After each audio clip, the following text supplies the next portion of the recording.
ಡೋಡೋ TV.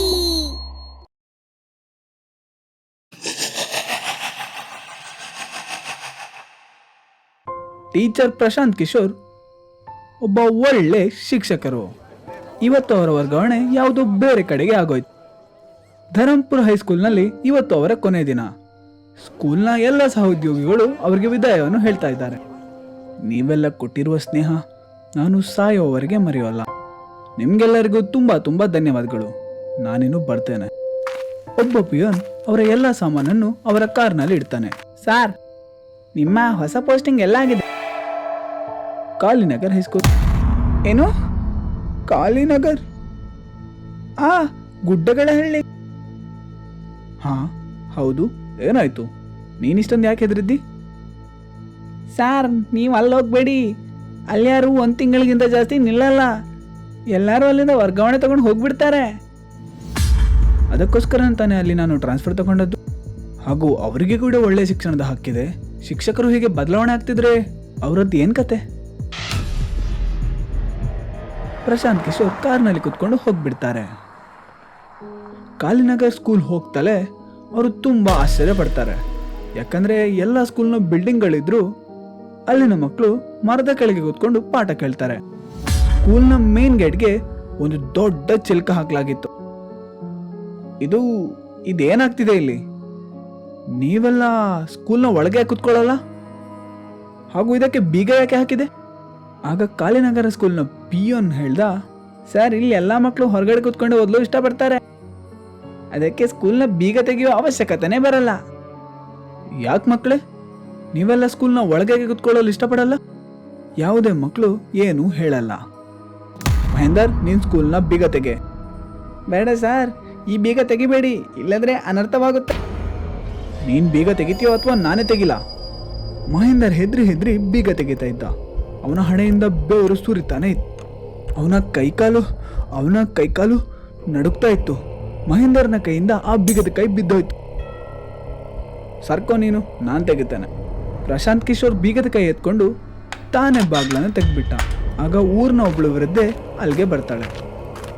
ನೀವೇನ್ ಮಾಡಿಟ್ಟಿದ್ದೀರಾ master G? ಇನ್ಮೇಲೆ ಯಾರು ಪ್ರಾಣಾಂತವಾಗಿರಕ್ಕಾಗಲ್ಲ. ಎಲ್ಲರೂ ಸಾಯ್ಲೇಬೇಕು. ಇದೇನು ನೀನು ಹುಚ್ಚಾಗೆ ಮಾತಾಡ್ತಿದ್ದಿ? ಮಕ್ಕಳು ಹೆದರಿ ಹೋಗ್ತಾರೆ. ಹೋಗು ಇಲ್ಲಿಂದ. ವೃದ್ಧೆ ಅಲ್ಲಿಂದ ಹೊರಟೋದ್ಲು.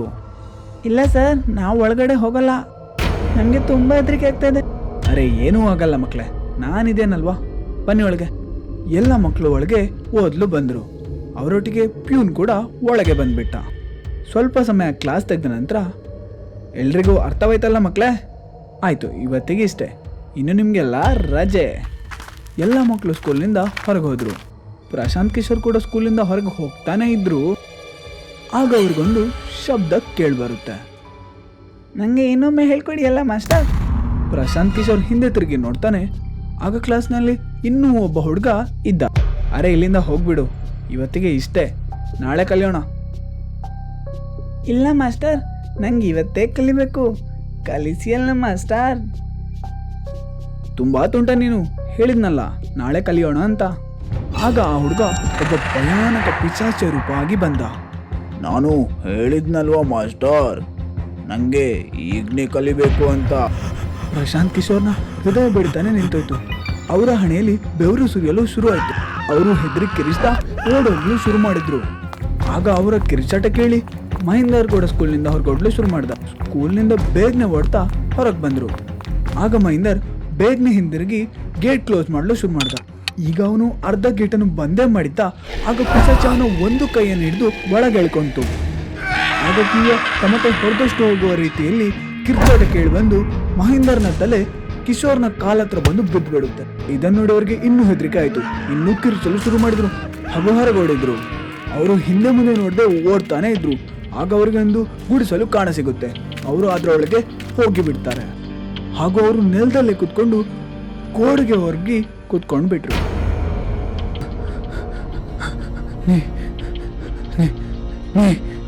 ನೀರು.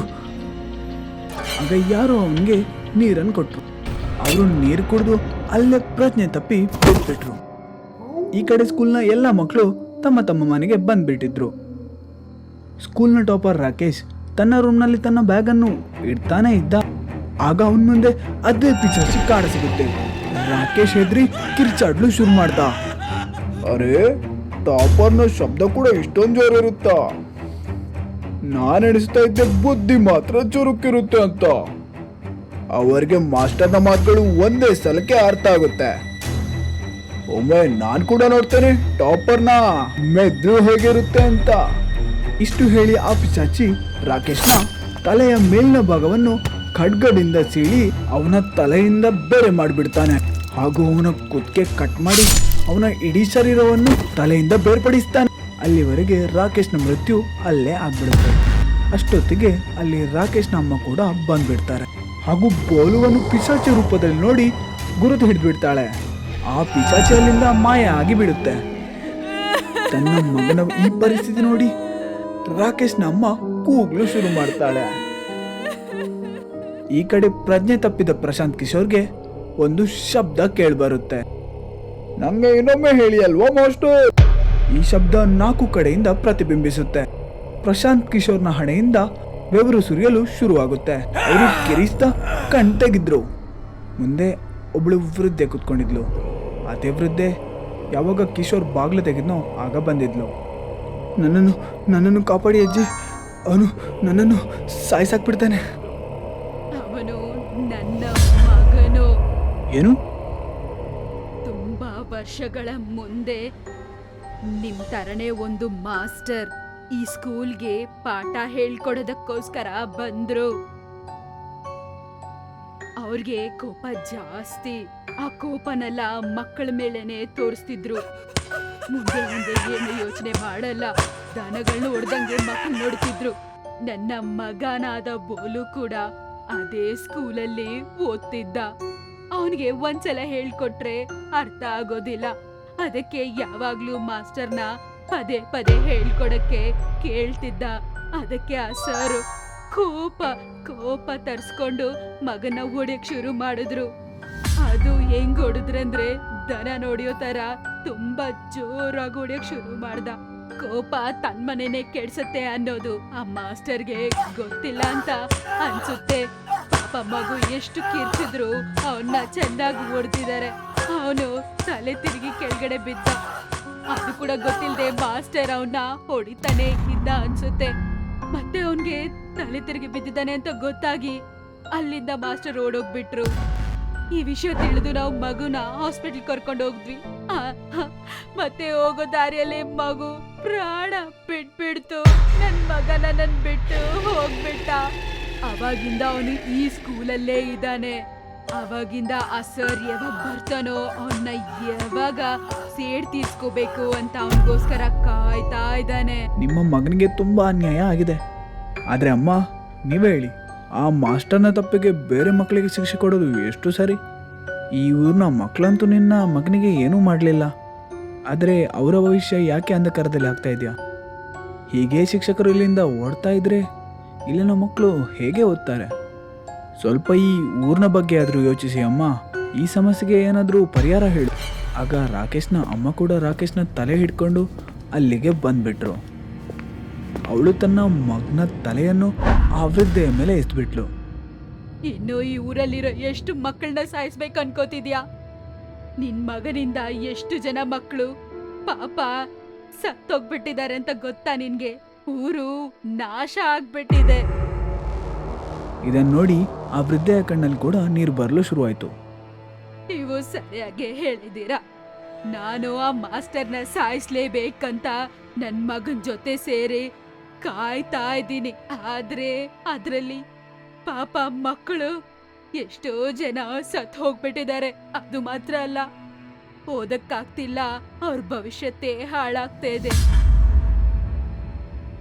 ಏನಾದ್ರೂ ಉಪಾಯ ಮಾಡಿ ಅಮ್ಮ. ಅದು ಮಾಸ್ಟರ್ ಅವರೇ, ನಮ್ಮೂರಲ್ಲಿ ಒಂದು ಶಾಸ್ತ್ರ ಇದೆ. ಕಾಳಿ ದೇವತೆಯ ದೊಡ್ಡ ಮಂದಿರ ಒಂದಿದೆ. ಅಲ್ಲಿ ಯಾರ್ ಸತ್ರು ಅವರ ಅಸ್ಥಿ ತಗೊಂಡ್ ಬಂದು ಮಾತೆ ಹತ್ರ ಇಟ್ರೇನೆ ಅವರ ಆತ್ಮ ಶಾಂತಿ ಆಗೋದು. ಆದ್ರೆ ನಾನೇನ್ ಮಾಡ್ದೆ ಗೊತ್ತಾ ನಿಮ್ಗೆ? ನನ್ನ ಮಗನ ಅಂತಿಮ ಸಂಸ್ಕಾರ ಎಲ್ಲಾ ಮುಗಿಸ್ಬಿಟ್ಟೆ. ಆದ್ರೆ ಅವನ ಅಸ್ಥಿ ತಗೊಂಡ್ ಹೋಗಿ ಮಾತೆ ಕಾಲತ್ರ ನಾನು ಇಟ್ಟಿಲ್ಲ. ಅದಕ್ಕೆ ಬದಲಾಗಿ ನಾನು ಈ ಕೆಂಪು ಕಲರ್ ಬಟ್ಟೆಯಲ್ಲಿ ಅಸ್ಥಿಗಳನ್ನ ಬಂಧಿಸಿಟ್ಟಿದ್ದೀನಿ.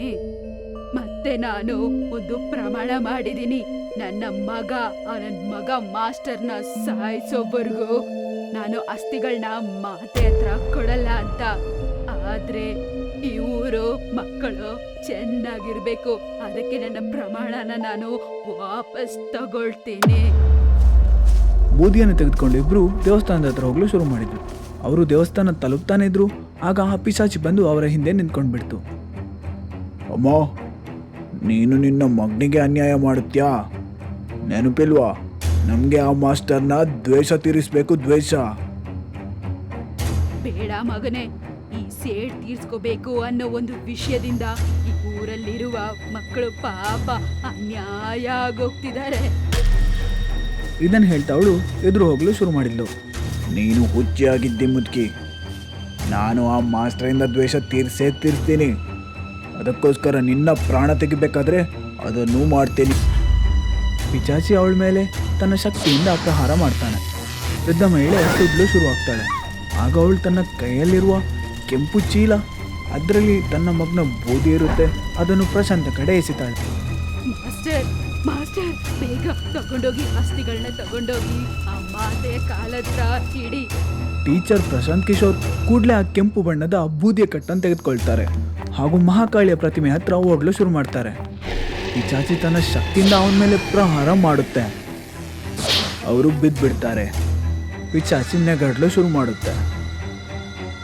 ಕಿಶೋರ್ ಆ ಬೂದಿ ಕಟ್ಟನ್ನು ಹರಿದು ಬೂದಿಯನ್ನು ಗಾಳಿಯಲ್ಲಿ ತೇಲಿಬಿಡ್ತಾರೆ. ತುಂಬ ಬೂದಿ ಕಣಗಳು ಹಾರಿ ಆ ಮಹಾಕಾಳಿಯ ವಿಗ್ರಹದ ಮೇಲೆ ಬಿದ್ದು ಬಿಡ್ತವೆ. ಪಿಚಾಚಿ ಸುಡ್ಲು ಶುರುವಾಗುತ್ತೆ ಹಾಗೂ ಕಿರ್ಚುತ್ತಾ ಅಲ್ಲಿಂದ ಮಾಯ ಆಗ್ತಾನೆ. ಹಾಗೂ ಅವನಿಗೆ ಮುಕ್ತಿ ಸಿಗುತ್ತೆ. ಅಷ್ಟರಲ್ಲಿ ರಾಕೇಶ್ನಮ್ಮ ಊರ್ನ ಎಲ್ಲರನ್ನು ಅಲ್ಲಿಗೆ ಕರೆಸ್ಕೊಂಡು ಬಿಡ್ತಾರೆ. ಎಲ್ಲರೂ ಟೀಚರ್ ಪ್ರಶಾಂತ್ ಕಿಶೋರನ್ನು ಎತ್ತಿ ಹಿಡಿತಾರೆ ಹಾಗೂ ಗ್ರಾಮದ ಎಲ್ಲ ಜನರು ಅವರಿಗೆ ಧನ್ಯವಾದ ಹೇಳ್ತಾರೆ. ಮರುದಿನದಿಂದಲೇ ಟೀಚರ್ ಪ್ರಶಾಂತ್ ಕಿಶೋರ್ ಎಲ್ಲ ಮಕ್ಕಳಿಗೆ ಸ್ಕೂಲ್ನ ಒಳಗೆ ತುಂಬ ಚೆನ್ನಾಗಿ ಪಾಠ ಮಾಡ್ತಾರೆ.